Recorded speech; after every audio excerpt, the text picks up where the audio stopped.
আসসালামু আলাইকুম। আশা করছি সবাই ভালো আছেন। আলহামদুলিল্লাহ আমরা বেশ ভালো আছি। প্রতিদিনের মতো নতুন আরও একটি ভিডিও নিয়ে আসলাম আপনাদের জন্য। আশা করছি শেষ পর্যন্ত দেখবেন, ভালো লাগবে। দেখতেই পাচ্ছেন এখানে সকালবেলা নাস্তা বানাতে তো চলে এসেছি। তো এই যে মাংস রান্নাটা, এটা কিন্তু আমি গতকাল রাতের বেলা রান্না করে রেখেছিলাম। আর সেই কারণে আমার কিন্তু সকালবেলাটা একটু অনেক হাসিবে বা আরামেই নাস্তাটা তৈরি করে নিতে পারলাম। শুধুমাত্র ঘুম থেকে উঠে একটু চাউলের গুঁড়া গুলিয়ে এই যে দেখতেই পাচ্ছেন আমি কিন্তু চাপড়ি পিঠা তৈরি করে নিয়েছি। তবে ইচ্ছা করলে আমি কিন্তু এখানে এইগুলা আর একটু প্রসেস করে চিতই পিঠা তৈরি করে নিতে পারতাম, কিন্তু আমরা চাপড়ি পিঠা খেতেই কিন্তু আজকে ইচ্ছা ছিল সবার। তো যাই হোক, নাস্তা করে ফেলেছি আর টুকটাক আমার যে হাতের কাজ ছিল সেগুলো সব সেরে নিয়েছি। এরই মধ্যে আমি কিন্তু একটু ফ্রি বসেও ছিলাম, একটু রেস্টও নিয়েছিলাম। তারপরে কিছুক্ষণ পরেই কিন্তু আমার বুয়া এসে পড়েছে। আর এই কাজটা আমি কিন্তু সকালবেলা নাস্তা করার পরেই করে থাকি। বিশেষ করে ঘরের কাজ সম্পূর্ণ শেষ করে তারপরে আমি রান্না করতে যেতে ভালোবাসি বা চেষ্টা করি। তো মাঝে মধ্যে একটু উলটপালট হয়ে যায়, কিন্তু সেটা সাংসারিক নানান রকমের কাজকর্ম থাকে, একাধারে এক রকমের কাজ কিন্তু করা যায় না। তবে আমার সবচেয়ে পছন্দের ব্যাপার যে সকালের কাজকর্ম সেরে তারপরেই কিন্তু রান্না করতে গেলে আমার বেশি ভালো লাগে। যাই হোক, উনি কিন্তু কিছু কিছু জায়গা বাদ রেখে বাসাটা মুছতেছে। এসেছে তো অনেক বেলা করে, যেহেতু বেশ অনেক দিন পরেই কিন্তু অনেক গরমের পরে আজকে কিন্তু বৃষ্টি হয়েছিল, সারা দেশ কিন্তু ঠান্ডা হয়ে গেছে। আর উনিও কিন্তু সেই সুযোগে বাসায় নাকি ঘুম দিয়েছে। তো কী আর করার, আমার ঘরটা আর কি ফাঁকা জোকা করে কোনো রকম টানটুন দিয়ে মুছে তারপরে চলে গেল অন্য বাসায়। যাই হোক, এদিক থেকে দেখতে থাকেন।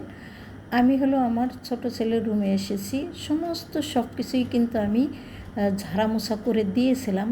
তো ঝাড়া দেওয়ার পরে আবার কিন্তু আমার ছেলে শুয়ে বিছানাটা কুচকাই ফেলেছে। আর সেই সাথে যে ফ্যানটা দেখাইলাম সেই ফ্যানটা হলো নষ্ট হয়ে গেছে, ওর উপরের ফ্যান, সে কারণে স্ট্যান্ড ফ্যানটা ওখানে নিয়েছে।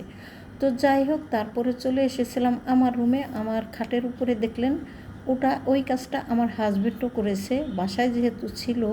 তো বিছানা গুছানোর পরে আবার কিন্তু শুয়েছে, তো এই কাজটা আমাকে আবার করে নিতে হবে। আর খাটের উপরে বেশ কিছু পর্দা ধোয়া দেখলেন, আর বারান্দাতে কিছু পর্দা ধোয়া আছে।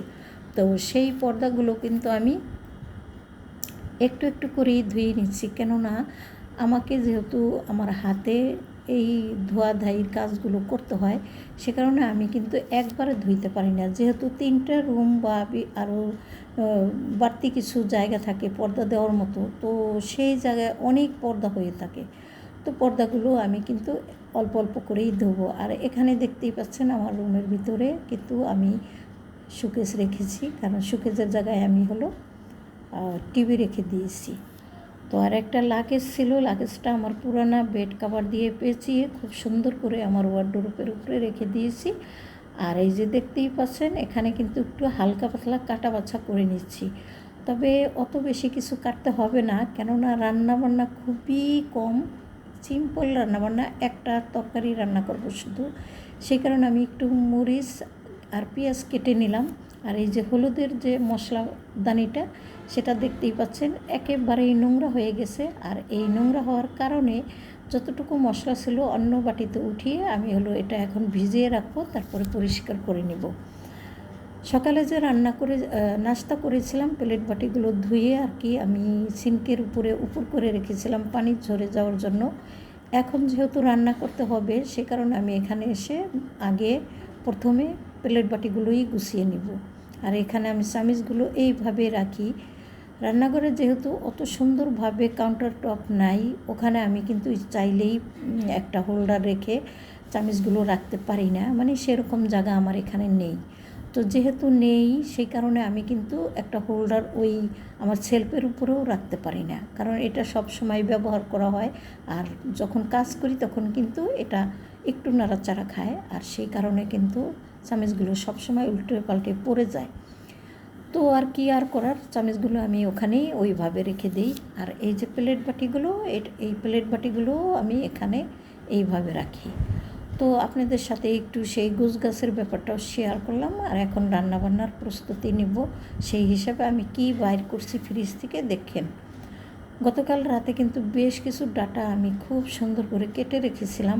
আর এই ডাটাগুলো এত ভালো ছিল, ভালো বলতে ডাটা আর কত দূর ভালো হবে ভাই, তারপরেও ডাটা ভালো ছিল। বললাম কেন, অনেক ডাটার ভিতরে দেখবেন আঁশ থাকে, আর এই ডাটাগুলো যদি একটু চিকন, তারপরেও কিন্তু আঁশ ছিল না, খুব সুন্দর অল্প আঁচে সেদ্ধ হয়ে গেছিলো। তারপরেও আমি একটু ভাপিয়ে নিচ্ছিলাম, কেননা ডাটা বলতে কথা একটু ধক থাকতে পারে। তো ওদিকে আমি তো ডাটা সেদ্ধ করতে বসিয়ে দিয়ে আসলাম। তারপরে চলে আসলাম হলো এই যে 2 দিন যাবৎ হয়ে যায় একটা বাঙ্গি এনেছে। তো এই বাঙ্গিটা হলো আমরা কেউ পছন্দ করি না, সেই কারণে এইভাবে পড়ে আছে। আর আমার হাজব্যান্ড হলো দুপুরবেলাতে বাসায় আসার আগে আমি হলো কেটে রাখছি। এখন আমার হাজব্যান্ডকে আমি কেটে এটা হলো চিনি আর লবণ দিয়ে মাখিয়ে দেব, তারপরে উনি খাবে। আর এই গরমের ভিতরে নাকি বাংরি খেলে খুবই উপকার, সে কারণে আমার হাজব্যান্ড একটু বেশিই খাবে। যাই হোক, এখানে আমি কিন্তু খুব সুন্দর করে বাঙ্গিটা কেটে নিচ্ছি। আর আপনারা তো শুরুতেই দেখলেন যে বাঙ্গির গায়ে একটা প্লাস্টিক পেঁচানো, বাঙ্গিটা ছিল বেলে। তো বেলে থাকার কারণে বাঙ্গিগুলো একেবারে ফেটে গিয়েছিল। আর এই ফাটা বাঙ্গিটাই আমার হাজব্যান্ড কিনে এনেছে। তো তবে কাটতে গিয়ে দেখি প্লাস্টিক দিয়ে পেঁচানো দেখে আমার আবার একটু খারাপই লাগছে যে কোথা থেকে মানে একটু ফেলনা বা খারাপ বাঙ্গি নিয়ে আসলো। তবু উনি বলছিল যে এরকমটা না, এরকম বাঙ্গি পেঁচানো থাকে। যাই হোক, আমরা তো আর এত বেশি খাবো না বা নাও খেতে পারি, তো কোনো ব্যাপার না। আমি খুব সুন্দর করে বাঙ্গিটা কেটে এখন হলো রেখে দেব। উনি এখনও বাসায় আসেনি, আসবে আর কি। পাশে আমার ছেলে আছে, তো ছেলের সাথে অনেক গল্প গুজব করছিলাম আর বাঙ্গিটা কাটছিলাম, ভালোই লাগছিলো। ছেলেকে বলছিলাম একটু খাওয়ার জন্য, কিন্তু একেবারেই না, না তো না। ও বলল যে যদি মানে একটু শরবত করে দিতা বাঙ্গির তাহলেই খেতাম। তো এমন একটা অবস্থা, আসলে আমার যে ব্লেন্ডার মেশিন, তো সেই ব্লেন্ডারটা হচ্ছে নষ্ট হয়ে গেছে, এই মুহূর্তে বানানো সম্ভব না। বললাম যে পরে বানিয়ে দেব। যাই হোক, এই যে দেখতেই পাচ্ছেন ওই বাঙ্গি কেটে রেখে চলে আসলাম রান্নাঘরে রান্না করার জন্য। এখানে এসে দেখলাম যে ডাটাটা খুব সুন্দর সিদ্ধ হয়ে গেছে, তো আমি একটু নামিয়ে নিলাম। আর পাশাপাশি হলো রান্না বসিয়ে দিলাম। অত বেশি রান্না না, যেহেতু ট্যাংরা মাছ দিয়ে ডাটার ঝোল করব। এই গরমের দিনে কিন্তু এই ধরনের ঝোল খেতে ভীষণ ভালো লাগে এবং খেতে কিন্তু খুব স্বাদ হয়। আর এই ট্যাংরা মাছ অল্পই দিলাম, অতিরিক্ত দিব না, কেননা ছেলেরা এই জাতীয় মাছ পছন্দ করে না। আমার ছেলেদেরকে নিয়ে আমার ভীষণ সমস্যা। ছেলেরা শুধুমাত্র ইলিশ মাছ, চিংড়ি মাছ আর হলো গরুর মাংস, চিকেন তো অবশ্যই, ডিম, এই কয়টা জিনিস বেশি পছন্দ করে। কিন্তু আসলে তো সংসার জীবনে অনেক কিছুই করতে হয়, সে কারণে আমরা কিন্তু নানান রকমের মাছ কিন্তু কিনে আনতে হয়, বাধ্যতামূলক, এটা না করলে হয় না। যাই হোক, এই তো ডাটা কিন্তু আমি অলরেডি মাছ কষিয়ে উঠিয়ে রেখে এখন ডাটাটা হালকা একটু কষিয়ে ঝোলের জন্য পানি অ্যাড করে দিলাম। তো রান্নাটা হয়ে যাবে, খাওয়া দাওয়ার আপনাদের সাথে শেয়ার করতে পারবো না।